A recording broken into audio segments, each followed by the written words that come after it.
আর mob নিয়ে কথা বলছেন, এই সরকারের তো সৃষ্টি হয়েছে মবের মাধ্যমে। আমরা যখন বলেছিলাম আন্দোলনের কথা, আমরা আন্দোলন করতে বলেছিলাম, কিন্তু আজকে আমরা বিভিন্ন মামলা মোকদ্দমার সাক্ষীর নামে টেলিভিশনে যে ছবিগুলো দেখি, সেই ছবিগুলো কি দেখেন? সব ছেলেরা লাঠি লুঠা নিয়ে, ইট পাথর নিয়ে দাঁড়ায় আছে। এটা কি আন্দোলন? এটা তো মব ছিল। এবং আমাদের প্রধান উপদেষ্টা অফিস থেকে বলে দেওয়া হয়েছে মব মানে চাপ সৃষ্টি করা। চাপ সৃষ্টি করতেছে, যে যেখানে প্রেসার গ্রুপ ইংরেজিতে বলেছে, একদম প্রেসার গ্রুপ, খুব সুন্দর লেগেছে, ভালো লেগেছে। চাপ সৃষ্টি করা বাংলায় বলছি। হ্যাঁ না বুঝছি, আমাদের শফিক সাহেব, হ্যাঁ আপনাদের শফিক সাহেব তো প্রেসার গ্রুপ বলেছেন। তো উনি কি করতেছেন? উনি প্রেসার গ্রুপ বানিয়েছেন। প্রেসার গ্রুপ দিয়ে অনেক মানুষের ক্ষতি করেছেন। বলেন, আপনারা অনেক কিছু করেছেন। কাজে এখানে এই মব ছাড়া তো আমাদের দেশে এখন আমরা বাঁচতে পারবো না। বিচার নাই, আদালত নাই, পুলিশ নাই, প্রশাসন নাই।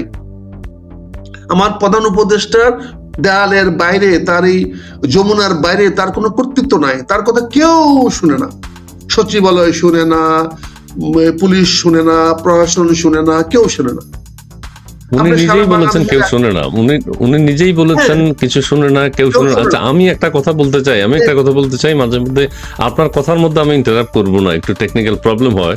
আমাদের দর্শক মন্ডলী, আমাদের মুন্না তুমি স্ক্রিনে আমাদের সবাইকে দেখাতে থাকো, যাদের কমেন্টস করছেন যারা। আর আপনি ওভারঅল একটু বলে যাবেন, আমি বেশি কথা বলবো না। সেটি হচ্ছে বাংলাদেশে এখন বর্তমানে যে অবস্থা, মাদ্রাসায় একটা নতুন মসজিদে একটা নতুন ঘটনা ঘটেছে। খুতবা পছন্দ হয়নি, একজন হুজুরকে, ইমাম সাহেবকে কুপিয়ে হত্যা করার চেষ্টা করা হয়েছে। তিনি এখনো হয়তো জীবিত আছেন। মিটফোর্ডের ঘটনা তো সারা বিশ্বব্যাপী আলোচিত হয়েছে বাংলাদেশ সহ বাংলা ভাষাভাষী মানুষদের কাছে। খুলনাতে গুলি করে হত্যা করেছে, কিন্তু তারপরে আরো বিভৎসতা দেখানোর জন্য তার হাত পায়ের রগ কেটে দেওয়া হয়েছে। সবকিছু মিলিয়ে আরো বিভিন্ন জায়গায় চাঁদাবাজি, ব্যবসায়িক প্রাধান্য, আধিপত্য বিস্তার, এগুলো নিয়ে লড়াই সংগ্রাম চলছেই। আপনি ওভারঅল সবকিছু মিলিয়ে আপনার গুরুত্বপূর্ণ সময় আমাদেরকে দিবেন, এরপরে আপনার আরো অন্য অনুষ্ঠান আছে, আপনি একটু আপনার মতো করে বলে যান সারা দেশের পরিস্থিতিটা প্লিজ।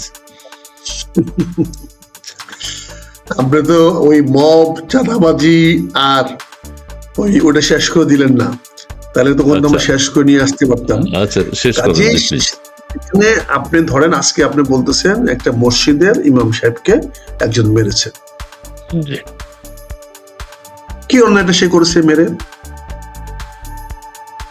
সেটা তার অধিকার, তার ধর্মের বিরুদ্ধে আপনি কথা বলেন তো সে করবে, এটা তো তার অধিকার, সে করেছে।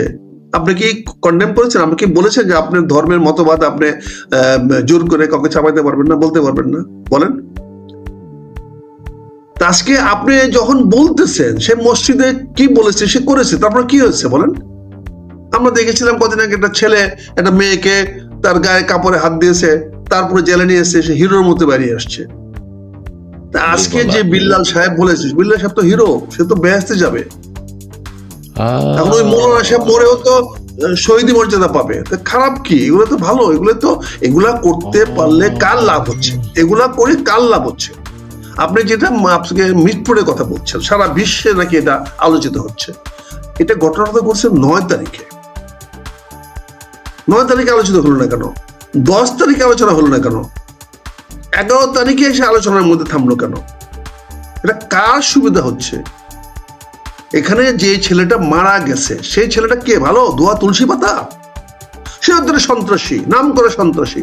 আমরা তো সবাই চাই সন্ত্রাসীকে শাস্তি দেওয়ার জন্য। এই মব জাস্টিস গুলো হচ্ছে তো খারাপ লোককে শাস্তি দেওয়ার জন্য। তাহলে ওই মব জাস্টিস যদি ওই ছেলেটাকে মেরে ফেলে, তাহলে অন্যায় কোথায় হলো? পাথর মেরে মারলো কি? পাথর মেরে তো মারা, শয়তানকে পাথর মারা তো আমাদের ইসলামের ধর্মে আছে। পাথর মারা তো আমাদের জায়েজ না। এখানে আইন শৃঙ্খলা বাহিনীর বিষয়টি আপনি যেটা বলছেন ঠিকই আছে। হ্যাঁ, এটা তো জায়েজ ভাই। আমরা আইন শৃঙ্খলা বাহিনী বলে কোনো নাই, আমাদের দেশে পুলিশ আছে, প্রশাসন আছে। আইন শৃঙ্খলা বাহিনীটা কে আবার? এটা আমি কি তৈরি করেছি কোথাও? পৃথিবীর কোথাও আইন শৃঙ্খলা বাহিনী বলে কোথাও আছে? আইন শৃঙ্খলা তো কোর্ট করবে, আদালত করবে। আইন শৃঙ্খলা করবে আদালতের নির্দেশে। তার আদালত আছে আমার দেশে? আমার দেশে আদালত নাই, আমার দেশে পুলিশ নাই, আমার দেশে ওসি নাই। রিটায়ার্ড লোককে বাড়ির থেকে ধরে নিয়ে এসে আপনি আইজি বানায় দিচ্ছেন, সে কি করবে? এই পর্যন্ত কতগুলো আইজি জেলে গেছে, আমরা আগেও বলছি আইজিরা জেলে যায়, এখনো 2টা আইজি জেলে আছে, আরো যে কয়টা আইজি জেলে যাবে আল্লাহ মালুম। বলেন এখন বলেন, এখন আমার বন্ধুরা বিএনপি লীগকে বলছেন শত্রু, কেন বলছেন? তারা সাহস পাচ্ছেন কেন? তারা কেন পাচ্ছেন?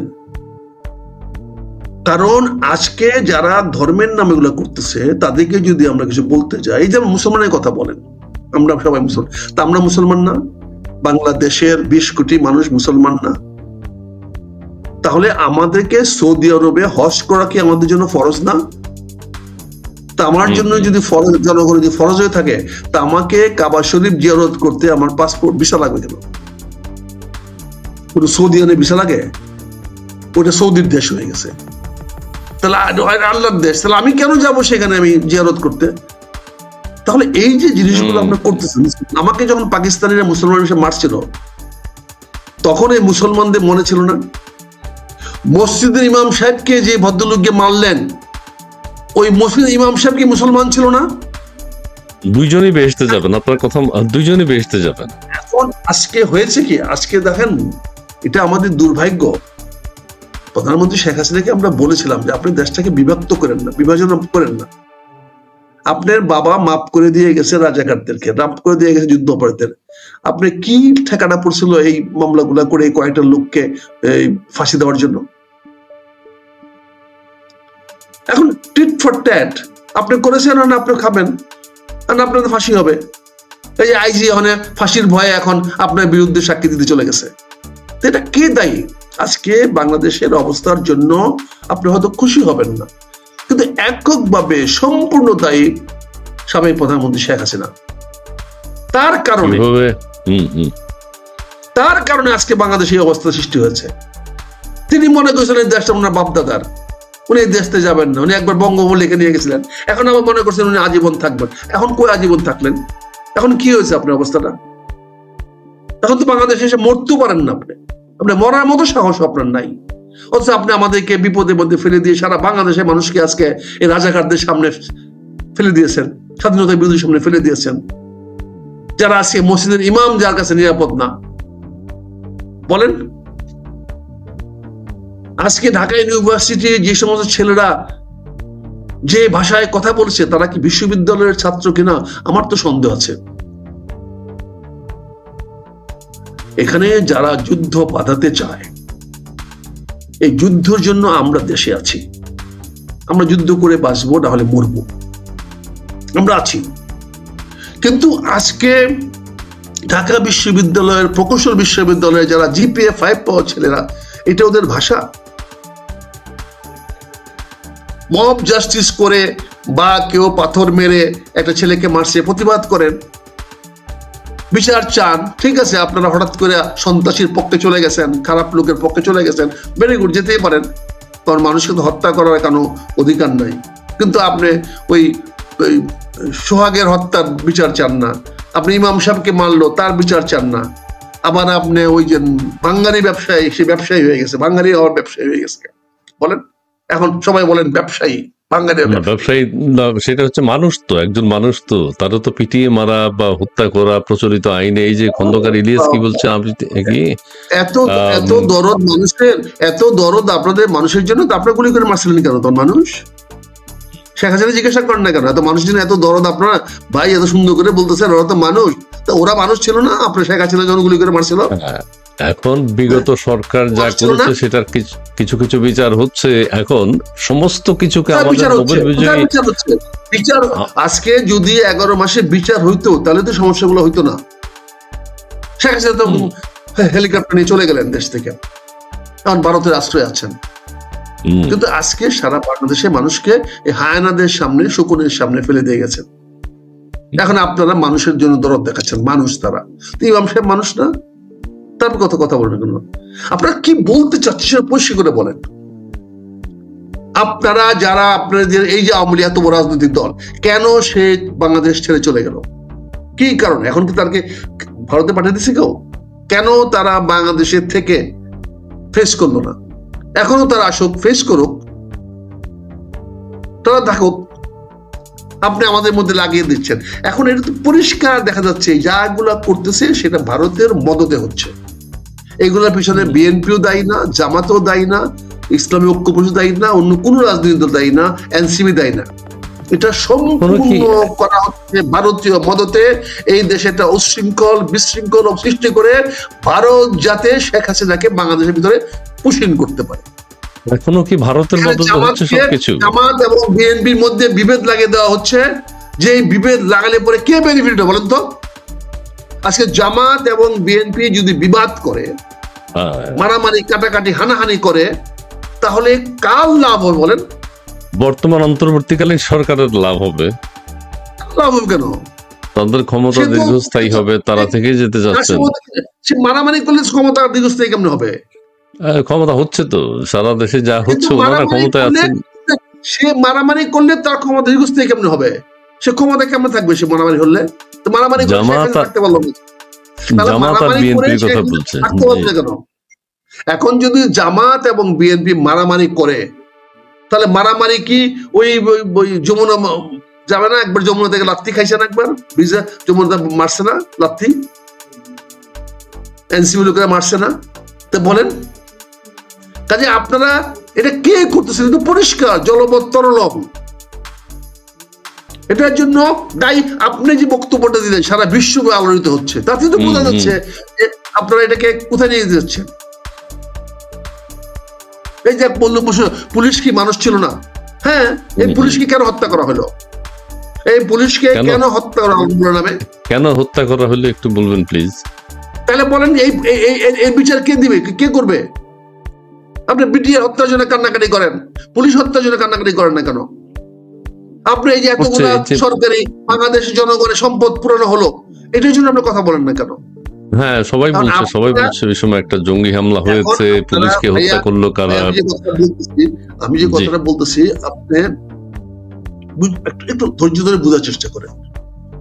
আজকে এই মুহূর্তে হঠাৎ করে ঢাকা বিশ্ববিদ্যালয়ের বুয়েটের ছেলেরা, ঢাকা বিশ্ববিদ্যালয় বুয়েটের ছেলেরা রাত্রে বেলায় মিছিল বের করলো। সেই মিছিলে তারা তারেক রহমানকে অকথ্য ভাষায় গালাগালি করলো। কেন? এই গালাগালি যদি করে তাহলে কি হবে? স্বাভাবিকভাবে এটা জামাতের নামে যাবে, জামাত করেছে। কিন্তু জামাত তো করে নাই, জামাতের আমির তো বলছে তারা করে নাই, ছাত্র শিবির বলছে তারা করে নাই। তাহলে কারা করলো? কারা করাচ্ছে? যারা ইউএসএআইডির কাছ থেকে টাকা নিয়ে $29 মিলিয়ন নিয়ে রিজম চেঞ্জ করতে পারে, আরো যদি 29 মিলিয়ন যদি ভারত কাউকে দেয়, তাহলে তারা আরেকটা রিজিম চেঞ্জ করবে না? আরেকটা রিজিমকে এস্টাবলিশ করবে না? ভারত কি বাংলাদেশে 30, 40, 50 মিলিয়ন ডলার ইনভেস্ট করার মতো তার স্বার্থ আছে না? সেই স্বার্থ সে ব্যবহার করতে পারবে না? ভারত কি এখনো এত শক্তিশালী বাংলাদেশে? কে? ভারতের কি এখনো এত প্রাধান্য? ভারত ছাড়া আর কে শক্তিশালী বাংলাদেশে বলেন? ভারত ছাড়া বাংলাদেশ শক্তিশালী কি? একমাত্র ভারত তো সবার অভিভাবক, সবাই সর্দার তো এখানে ভারতেই। ভারতকে তো আমরা পাত্তাই দিচ্ছি না, ভারতকে তো আমাদের সরকার পাত্তা দিচ্ছে না। আমাদের সেভেন সিস্টার নিয়ে পাত্তা তো পাকিস্তানও দেয় না। কি হয়েছে? পাত্তা না দিয়ে কি হয়েছে? পাত্তা তো 71 সনে পাকিস্তানও দেয় নাই। কি হয়েছে? 11 মাস তো ভারত অপেক্ষা করছে। আমার তো মনে হয় না আর 2-3 মাস অপেক্ষা, 3 মাস অপেক্ষা করবে। আমার তো মনে হয় না ডিসেম্বরে আবার আরেকটা জয় চলে আসে কিনা বাংলাদেশে। কারণ ভারত তো বাংলাদেশের রাজনীতি ফ্যাক্টর। আচ্ছা, বর্তমান সরকারের যে অনেকে বলছে যে প্রফেসর ইউনূস সাহেব ক্ষমতায় এসেছেন, উনি যদি এসে বলতেন যে আমি এত কিছু চাই না, আমি শান্তি পুরস্কার পেয়েছেন, আমরা সবাই জানি, দেশটাকে সাজাতে চাই, আপনারা সবাই একযোগে কাজ করেন, অন্যায় অত্যাচার যারা করবেন তাদেরকে পাকড়াও করা হবে। এখন শেখ হাসিনার আমলের কথা আপনি বলছেন, বর্তমানে কি ভালো সময় যাচ্ছে? মানুষ কি শান্তিতে আছে? এখন বাংলাদেশ শান্তিতে আছে কিনা, এই যে আমার এক ভাই বলছেন বিএনপি কামড়াকামড়ি করতেছে, কামড়া এবং কামড়ি কার সঙ্গে করতেছে? কামড়া কামড়ি। তাহলে আপনারা কি করতেছেন? আপনারা কেন বিএনপি কে ক্ষমতা দিতে রাজি হচ্ছেন না? আপনাদের সমস্যাটা কোথায়?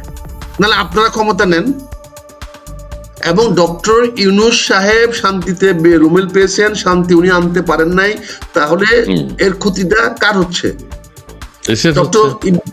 ডক্টর ইউনূস সাহেবকে যারা আনছে তাদের তো ক্ষতি হচ্ছে, ডক্টর যাদেরকে পাঠায় দেয়া পলায় খালি করে আসছে তার তো ক্ষতি হচ্ছে না। শেখ হাসিনা যদি ব্যর্থ হয়, সরি ডক্টর ইউনূস যদি ব্যর্থ হয়, তাহলে লাভ কার? লাভ কে করবে? ভাই দেখেন, একটা জিনিস আমি আপনাকে যেটা বলতে চাই, আপনি আমাকে ডাকছেন, আমি জানি না কি কারণে কি বলতে চাচ্ছেন, বাট বাস্তবতাটা বোঝার চেষ্টা করেন। আজকে এখানে আমরা তিনটা পক্ষ ছিলাম, একটা ছিলাম বিএনপি, একটা ছিলাম আওয়ামী লীগ, আর একটা ছিল ইসলামিক রাজনৈতিক দলগুলো। সেখানে আজকে শেখ হাসিনা বা আওয়ামী লীগ মাঠে নাই। এখন আমরা দুই দল ঐক্য